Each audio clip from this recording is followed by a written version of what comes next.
यद्यपि भगवान वेदव्यास के 4 मुख नहीं हैं, फिर भी वे और एक ब्रह्मा हैं। उनके केवल 2 हाथ हैं, फिर भी वे और एक विष्णु हैं। उन्हें तीसरा नेत्र नहीं है, फिर भी वे और एक शिव हैं। ऐसे भगवान बादरायण वेदव्यास को हमारा पुनः पुनः प्रणाम।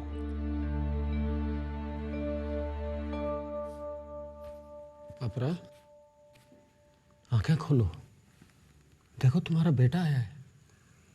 माँ,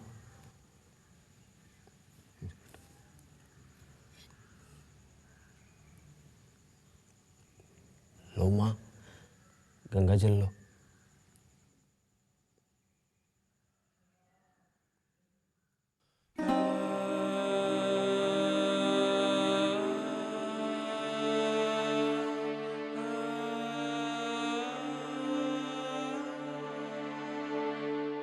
अब और कितने वर्ष तुम्हारा वेदाभ्यास बाकी है?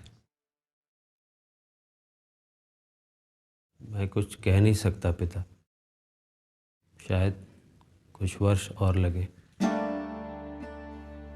मैं अभी तक वेद कंठस्थ नहीं कर पाया हूँ। न ही मेरे आचार्य को मेरे वेदाभ्यास से संतुष्टि है। जितना सीख लिया उतना बहुत है। हम दोनों मिलकर कुछ कमा खा लेंगे। आपके गए न जाने तुम कब वापस आओ, और मेरा भी क्या भरोसा। पर मेरी पढ़ाई अधूरी रह जाएगी पिता।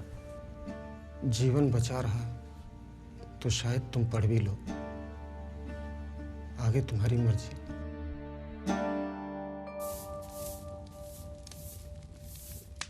अकाल भी ऐसा पड़ा कि विद्यार्थी भी भाग खड़े हुए। वो जो अपनी माँ को देखने गया था, लौटा ही नहीं। विद्यार्थी रहते तो आसपास से कुछ भिक्षा मांगकर ले ही आते, पर अब वो उम्मीद भी नहीं रही। विद्यार्थी भागते ना तो क्या करते।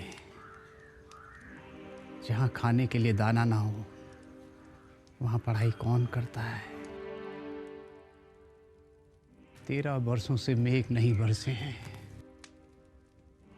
जहाँ देखो वहाँ त्राही त्राही मची है। अभाव भी मनुष्य को करुणाहीन बना देता है। सुना है कुछ नगरों में धनिकों के बच्चों को कुछ आचार्यों ने धन के बदले शिक्षा देना शुरू कर दिया है। क्यों ना हम भी किसी बड़े नगर की ओर चल दें? नहीं तारा, मैं भूख से लड़ूंगा लेकिन धर्म नहीं छोड़ूंगा। ज्ञान का मूल्य नहीं होता। जब सारे मूल्य गिरने लगते हैं तो ज्ञान ही तो सबको धारण करता है। एक दिन अकाल की विभीषिका से पीड़ित आचार्य वासुदेव आचार्य के पास पहुंचे। कुशल क्षेम के बाद दोनों आचार्यों ने अपने काल के वर्तमान पर चर्चा की। परिस्थितियां हमेशा नई चुनौती देती है आचार्य, और नई चुनौतियों को स्वीकार करने में पुरुषार्थ है। इस अकाल ने भी नए सवाल खड़े किए। विपत्ति में मनुष्य ज्ञान का अर्जन करे या अन्न का, और जहां समाज ही भूखा हो वहां समाज पर निर्भर लोगों की भूख का क्या होगा। मेरी एक और चिंता है आचार्य। वैदिक वाङ्मय का विस्तार इतना बड़ा हो गया है कि हर किसी के लिए उसे कंठस्थ कर पाना मुश्किल हो रहा है। जो मेधावी हैं उन्हें कम समय लगता है, पर जो सामान्य हैं उन्हें अधिक समय लगता है, कई बार तो पूरी उम्र तक। क्या यह संभव नहीं कि वेदाभ्यास की निश्चित विधि हो या निश्चित पाठ्यक्रम? पर उसके लिए तो पूरे वैदिक वाङ्मय को कई हिस्सों में बांटना पड़ेगा। शायद मेरा यही अभिप्राय है आचार्य। पर यह कैसे संभव है? इसके लिए तो किसी अवतार की जरूरत पड़ेगी। किसी ज्ञान अवतार की। पर कोई तो होगा जो इस महान चुनौती को स्वीकार कर सके।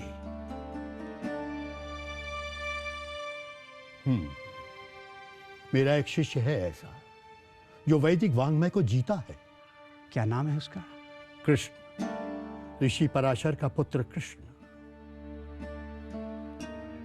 आप भी और आचार्यों से अभिप्राय लीजिए। मैं भी नारद शनकादिक ऋषियों से चर्चा करता हूं। यदि सबने हाँ कही तो मैं बद्री जाकर कृष्ण से बात करूंगा। मैंने शनकादिक ऋषियों से बात कर ली है। सबका मानना है कि यदि वर्तमान वेद को कई हिस्सों में बांट दिया जाए तो उससे ज्ञान का प्रसार भी अधिक होगा। छोटे छोटे हिस्से एक आचार्य द्वारा कई छात्रों को पढ़ाना भी आसान होगा। इससे वेद की मनीषा का विस्तार भी होगा। आचार्य, यह शिव धनुष मैं कैसे उठा पाऊंगा? हीरा अपना मोल कहाँ जानता है। तुम वेद का विभाजन करो, ये मेरी अभिलाषा है। सूत्रधार, इस कहानी में कितना सच है और कितनी कल्पना? स्थितियां और काल का सच मेरी कल्पना है, पर यह सच है कि वैदिक वांग्मय का विस्तार वेद के विभाजन का कारण था और कृष्ण द्वैपायन ने वेद का विभाजन किया। द्वैपायन? अब इस द्वैपायन का क्या अर्थ हुआ? वह जिसका जन्म द्वीप पर हुआ है वह द्वैपायन। कृष्ण द्वैपायन ने पूरे वैदिक वांग्मय को 4 हिस्सों में बांटा और अपने 4 प्रमुख शिष्यों को एक एक वेद की शिक्षा दी। इस तरह ऋग्वेद पैल को, यजुर्वेद वैशंपायन को, सामवेद जैमिनी को और अथर्ववेद सुमंतु को प्राप्त हुए। चूंकि कृष्ण द्वैपायन ने वेद को बांटा, इसलिए वे वेद व्यास यानी वेदों का विभाजन करने वाले, वेदों का विस्तार करने वाले कहलाए। जरा सोचकर देखो नटी, जब लिखने की परंपरा नहीं थी तब अपनी स्मृति से श्रुति यानी सुने हुए वेद ज्ञान को 4 भागों में बांटना और प्रत्येक वेद को अपने शिष्यों को याद कराना और उसमें कोई त्रुटि नहीं, कोई गलती नहीं, कितना मुश्किल काम रहा होगा। सूत्रधार, वास्तव में उन्होंने आने वाली प्रत्येक पीढ़ी के लिए ज्ञान गंगा को प्रवाहित कर दिया। और वेद व्यास की ज्ञान की साधना और सेवा यहीं समाप्त नहीं होती है। अथा तो ब्रह्म जिज्ञासा जन्मादस्य यतः शास्त्र युणित्वात्। नींद नहीं आ रही? मैं तो सो चुका हूं, विचार जाग रहे हैं। मन ही मन कुछ लिख रहे हैं?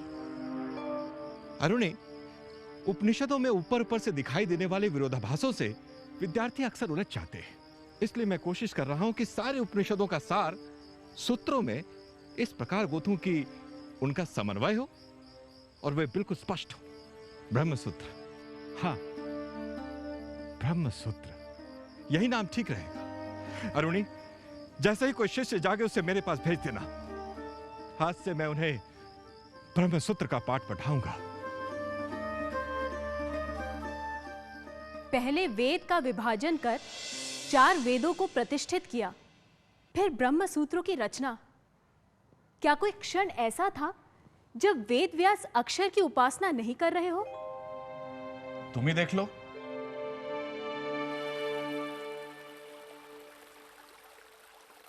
अरुणी, मैं लंबी यात्रा पर जा रहा हूं, लौटने में कई महीने लग जाएंगे। अभी तो आप नैमिषारण्य से लौट कर आए हैं। वहीं सत्र में मैंने पुराणों को संकलित करने का संकल्प लिया था। यानी आप पंचनद प्रदेश के एक एक गुरुकुल में जाएंगे, ऋषियों से, आचार्यों से, उपाध्यायों से प्राचीन कथाएं, आख्यान, वंशावली, इतिहास, जीवन चरित्र, विज्ञान आदि ढूंढेंगे। उन सबको इकट्ठा करेंगे और फिर लिखेंगे। लेकिन ये सब तो कई जन्मों का उपक्रम है।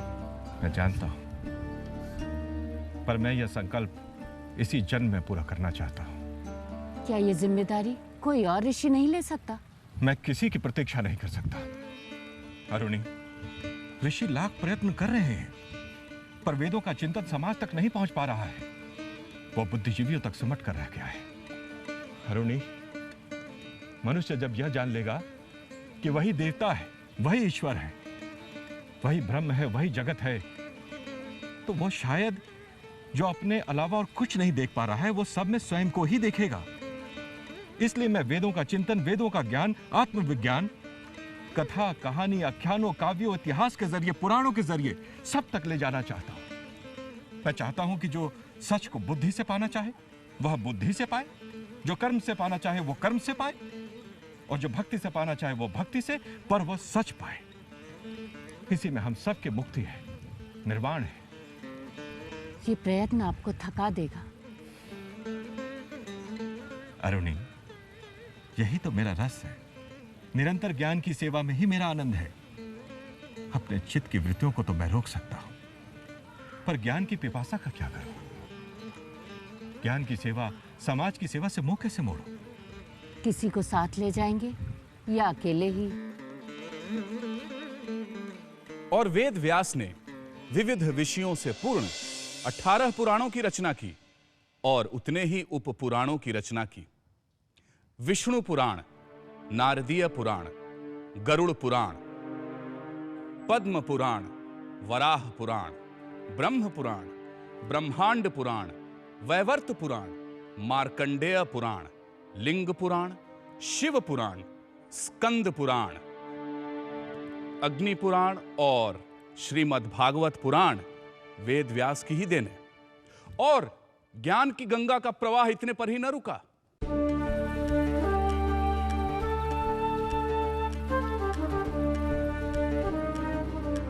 प्रणाम आचार्य। प्रणाम प्रणाम।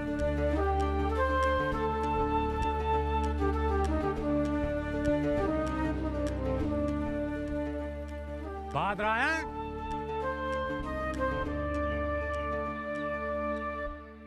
पूरे उत्तरापथ से योद्धा कुरुक्षेत्र जा रहे हैं।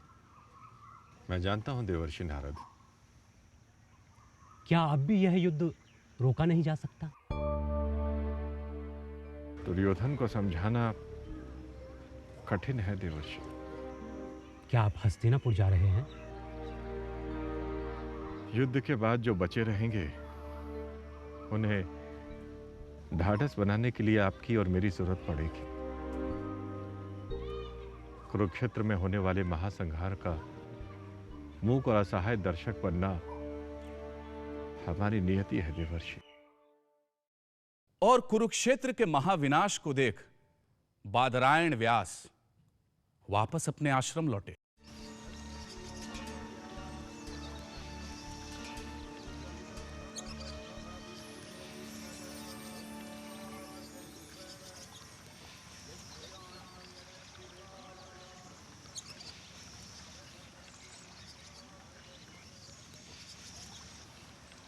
जब से आप हस्तिनापुर से लौटे हैं, शांत नहीं दिखाई दे रहे हैं। अरुणी, जंगल के जंगल काट दिए गए, मारे गए योद्धाओं की चिता बनाने के लिए। पशुओं को पत्थर से बांधकर नदी में बहा दिया गया। क्या मिला इस युद्ध से? लाखों विधवाएं और अनाथ बच्चे। मैं द्रौपदी की चीख नहीं भूल पा रहा हूं। भीष्म का मौन मुझे उद्वेलित कर रहा है। दुर्योधन की दुष्टता मुझे चुनौती दे रही है।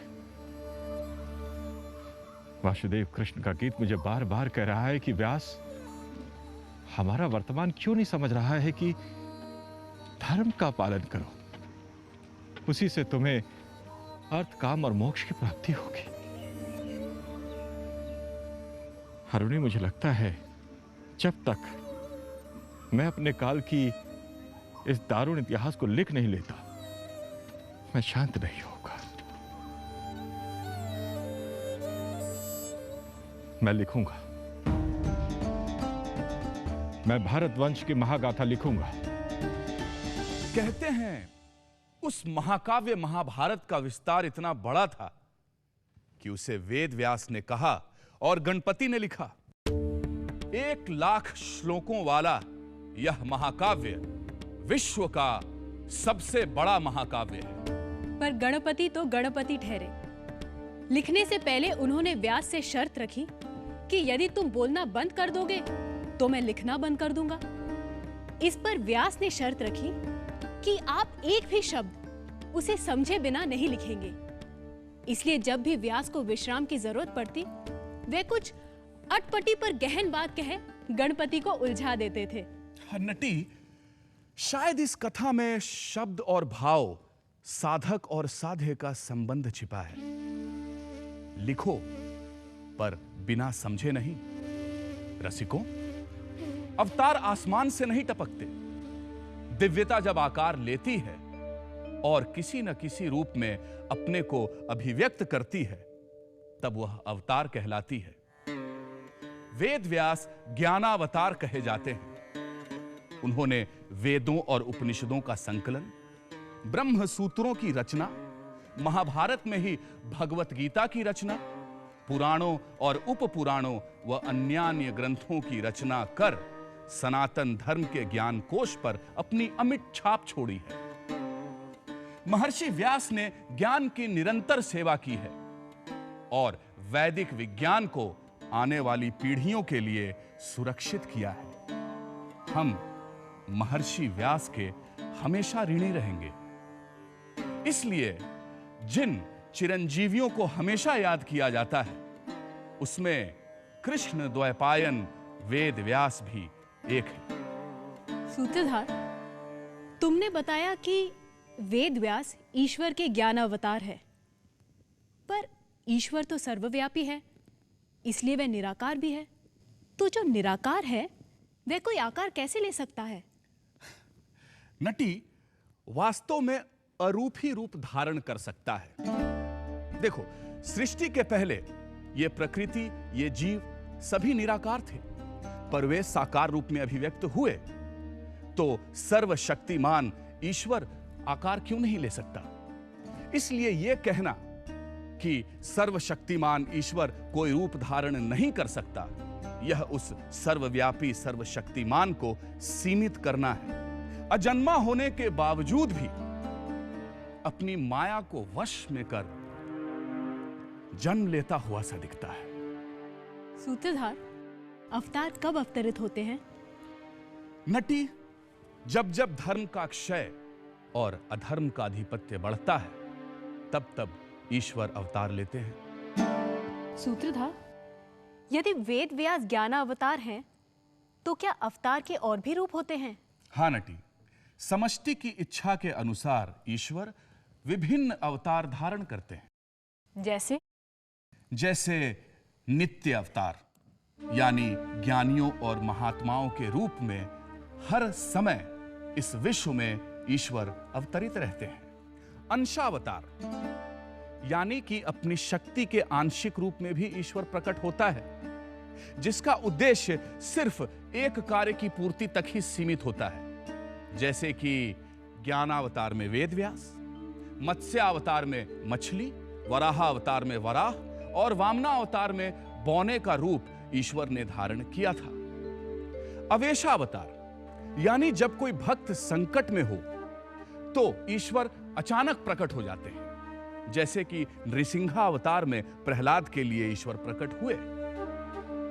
पूर्णावतार, यानी जिसमें परमात्मा अपने पूरे ऐश्वर्य और 16 कलाओं को प्रकाशित करते हैं, जिस अवतार के द्वारा साधुओं की रक्षा, दुष्टों का नाश और धर्म संस्थापन, इन तीनों उद्देश्यों की पूर्ति हो रही हो, तो उसे पूर्णावतार कहा जाता है।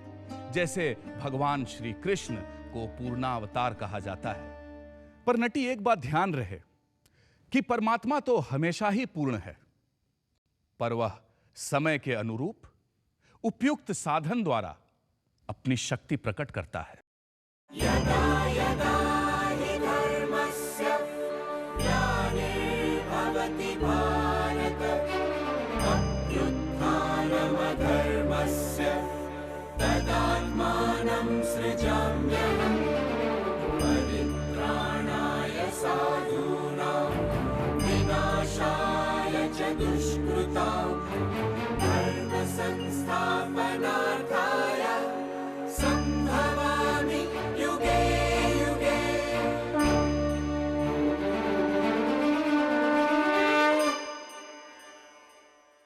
जब जब धर्म की हानि और अधर्म का अभ्युदय होता है, तब मैं अपने आप को प्रकट करता हूं। सज्जनों की रक्षा, दुर्जनों का विनाश और धर्म संस्थापना के लिए मैं हर युग में जन्म लेता हूं। क्या ईश्वर एक है? क्या है भारतीय दर्शन में ब्रह्म, ईश्वर और देवता की कल्पना? देखिए अगले प्रकरण में अकबर, बीरबल और संत कवि नामदेव के द्वारा क्या है अध्यात्म का ब्रह्म और आस्था के देवता।